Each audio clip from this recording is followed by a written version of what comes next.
भारत और अमेरिका के बीच व्यापार को बढ़ावा देने के लिए आज से दोनों देशों के प्रतिनिधियों की बैठक शुरू हो रही है। संभावना यह है कि इस बैठक में भारत की तरफ से लैपटॉप इंपोर्ट पर की गई सख्ती पर सफाई दी जा सकती है। साथ में भारत की तरफ से जनरलाइज सिस्टम ऑफ प्रेफरेंस यानी कि जीएसपी छूट को फिर बहाल करने की मांग भी रखी जा सकती है। भारत को जीएसपी के तहत मिलने वाली छूट को अमेरिका के पूर्व राष्ट्रपति डोनाल्ड ट्रंप के कार्यकाल में खत्म कर दिया गया था। इस बीच भारत की तरफ से अमेरिका के साथ ईपीएफओ के डेटा को भी साझा किया गया है ताकि दोनों देशों के बीच टोटलाइजेशन एग्रीमेंट भी हो सके। सर, अमेरिका के साथ कौन कौन से मुद्दे चर्चा में दिखाई दे रहे हैं आपको? हाँ विपुल, डोनाल्ड ट्रंप और भारत के रिश्ते चाहे जैसे भी रहों, पर भारत के व्यापार के लिए डोनाल्ड ट्रंप का कार्यकाल सबसे खराब कार्यकाल था, क्योंकि डोनाल्ड ट्रंप के दौर में जब वो व्हाइट हाउस में राष्ट्रपति थे तो भारत और अमेरिका के व्यापार रिश्तों में जबरदस्त गिरावट आई, और वो गिरावट अभी तक भारत और अमेरिका के व्यापार पर प्रभावी और हावी है।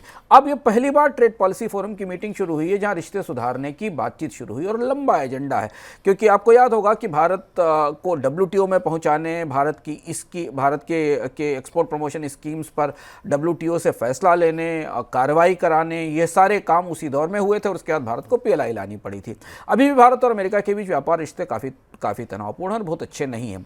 और इसमें सबसे महत्वपूर्ण बात है जीएसपी। जीएसपी एक अमेरिकन ट्रेड की व्यवस्था है जिसमें जिन देशों के साथ अमेरिका वरीयता के आधार पर, प्रायोरिटी के आधार पर व्यापार करना चाहता है, उसे वो ये दर्जा देता है। डोनाल्ड ट्रंप के दौर में इस दर्जे को वापस ले लिया गया था क्योंकि भारत और अमेरिका के व्यापार रिश्ते खराब थे। तो पहली बात तो ये कि क्या इस ट्रेड फोरम के बाद भारत रिश्ता वापस हासिल कर सकेगा, कि उसको हासिल करने के बाद भारतीय निर्यातकों को अमेरिकी बाजार में थोड़ी ज़्यादा पहुँच मिलेगी। और पिछले 2-3 साल से भारत के निर्यातक इसकी लगातार मांग कर रहे हैं। चूंकि अमेरिका में भी चुनाव होने वाला है इस साल, और अभी थोड़े समय के बाद अमेरिका की गवर्नमेंट लेमडक गवर्नमेंट हो जाएगी, तो ये मामला कितना करीब होगा और आगे तक लागू हो पाएगा ये देखना होगा। लेकिन फिलहाल इसकी फाइल खुल गई है, बातचीत शुरू हो गई है। इसके अलावा भारत को ये सफाई देनी होगी कि लैपटॉप के आयात पर प्रतिबंध क्यों लगाए गए, और आने वाले समय में इन पर ऐसे प्रतिबंध लगेंगे कि नहीं लगेंगे, इसके बारे में चर्चा होगी। ये 2 महत्वपूर्ण चीज़ें हैं। और इसके अलावा ट्रेड पॉलिसी फोरम की चर्चा में और भी कई महत्वपूर्ण मुद्दे हैं जिन पर चर्चा होगी, और ख़ास तौर पर भारत इस उम्मीद में है कि अमेरिका के साथ सर्विसेज ट्रेड में सर्विसेज के निर्यात को थोड़ा और ज़्यादा उदार किया जाए। और हाल फिलहाल की किसी भी ट्रेड वार्ता में सबसे महत्वपूर्ण और सबसे अपेक्षाओं वाली व्यापार बातचीत यही होने वाली है, तो इस पर निगाहें हमारी बनी रहेंगी। लेकिन सर, एक चीज़ नहीं समझ रहे, भारत अपना डेटा अमेरिका के साथ क्यों साझा कर रहा है? भारत और अमेरिका के बीच एक टोटलाइजेशन एग्रीमेंट होना है। बहुत सारे कर्मचारी ऐसे हैं जो भारतीय कर्मचारी जो अमेरिका की कंपनियों में काम करते हैं, अमेरिका की कंपनियों के लिए भारत में काम करते हैं।